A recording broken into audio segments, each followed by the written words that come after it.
আমরা তো কথায় কথায় একটা শব্দ ব্যবহার করি, ইনশাল্লাহ, তাই না? কিন্তু কখনো কি ভেবে দেখেছি এই ছোট্ট সাধারণ কথাটার পেছনে আসলে কতটা গভীর তাৎপর্য লুকিয়ে আছে?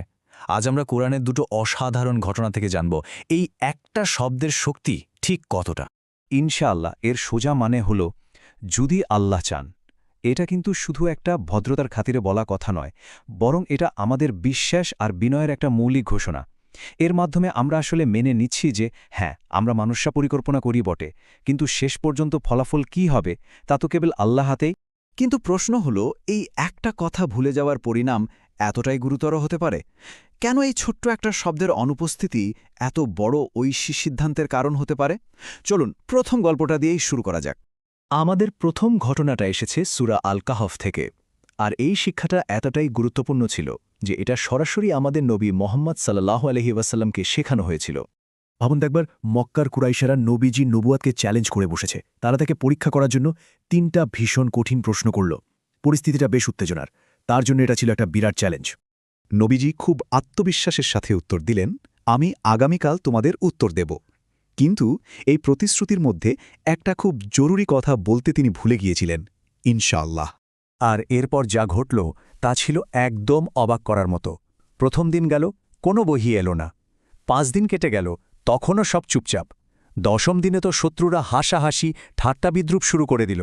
অবশেষে দীর্ঘ ১৫ দিন পর সেই অপেক্ষার অবসান হল। এই দীর্ঘ অপেক্ষাটা আসলে একটা গভীর শিক্ষার অংশ ছিল। ১৫ দিন পর যখন আয়াত নাজিল হল, তখন সেটা ছিল একটা পরিষ্কার নির্দেশনা। আল্লাহ বললেন, এবং কোনো কিছুর ব্যাপারে কখনো বলো না যে আমি ওটা আগামীকাল করবই, ইনশাআল্লাহ বলা ছাড়া। এটা ছিল শুধু নবীজির জন্য নয়, সমস্ত বিশ্বাসীর জন্য একটা চিরস্থায়ী শিক্ষা।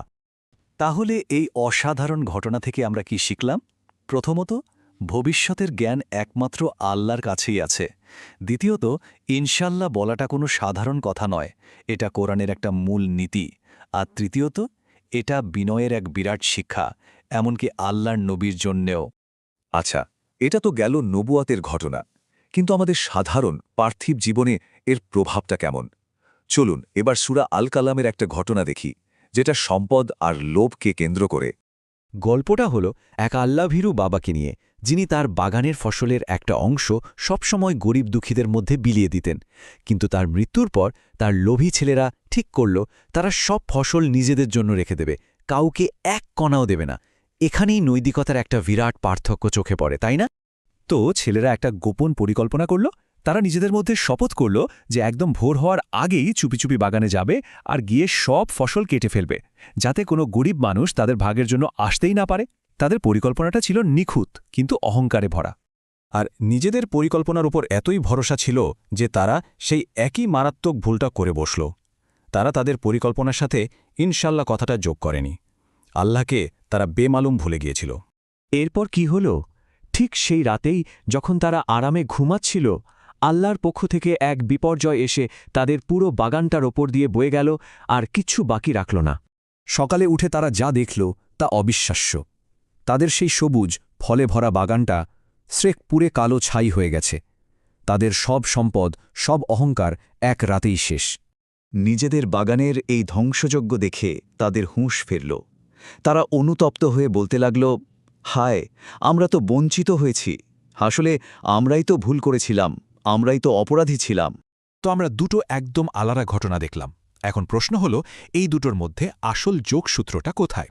চলুন এদের মধ্যেকার মূল সংযোগটা খুঁজে বের করি। দেখুন, দুটো গল্পের প্রেক্ষাপট কত আলাদা। প্রথমটাতে চরিত্র ছিলেন আল্লাহর নবী, আর দ্বিতীয়টাতে একদম সাধারণ কিছু মানুষ। একজনের লক্ষ্য ছিল ভবিষ্যতের জ্ঞান দেওয়া, অন্যজনের লক্ষ্য ছিল ভবিষ্যতের সম্পদ জমানো। কিন্তু ফলাফল? একজনের জন্য ওহী আসতে দেরি হল, আর অন্যজনের নেয়ামতি ধ্বংস হয়ে গেল।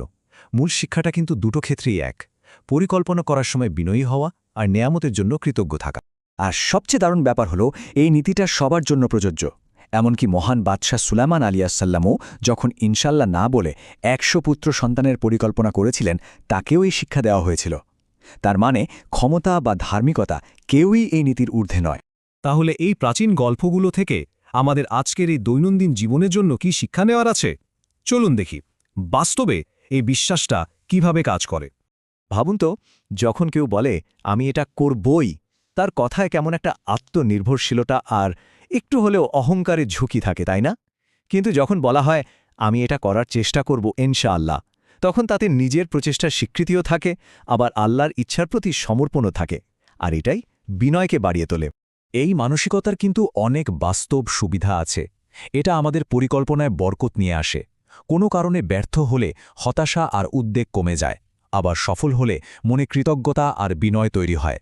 আর সবচেয়ে বড় কথা, এটা আল্লাহর প্রতি আমাদের বিশ্বাস এবং নির্ভরতাকে আরও অনেক বেশি শক্তিশালী। তবে একটা বিষয় কিন্তু পরিষ্কার থাকা দরকার। ইনশাআল্লাহ বলাটা কোনোভাবেই নিষ্ক্রিয়তার অজুহাত নয়, বরং এটা হলো এই সত্যকে মেনে নেওয়া যে আমাদের সর্বোচ্চ প্রচেষ্টা কেবল আল্লাহর ইচ্ছার মাধ্যমেই পূর্ণতা পায়। সব মিলিয়ে ইনশাআল্লাহ একটা শব্দের চেয়েও অনেক বেশি কিছু। এটা একটা বিশ্বাস। এটা হলো আমাদের জিভ দিয়ে কথা বলারও আগে আমাদের হৃদয়ের আত্মসমর্পণ।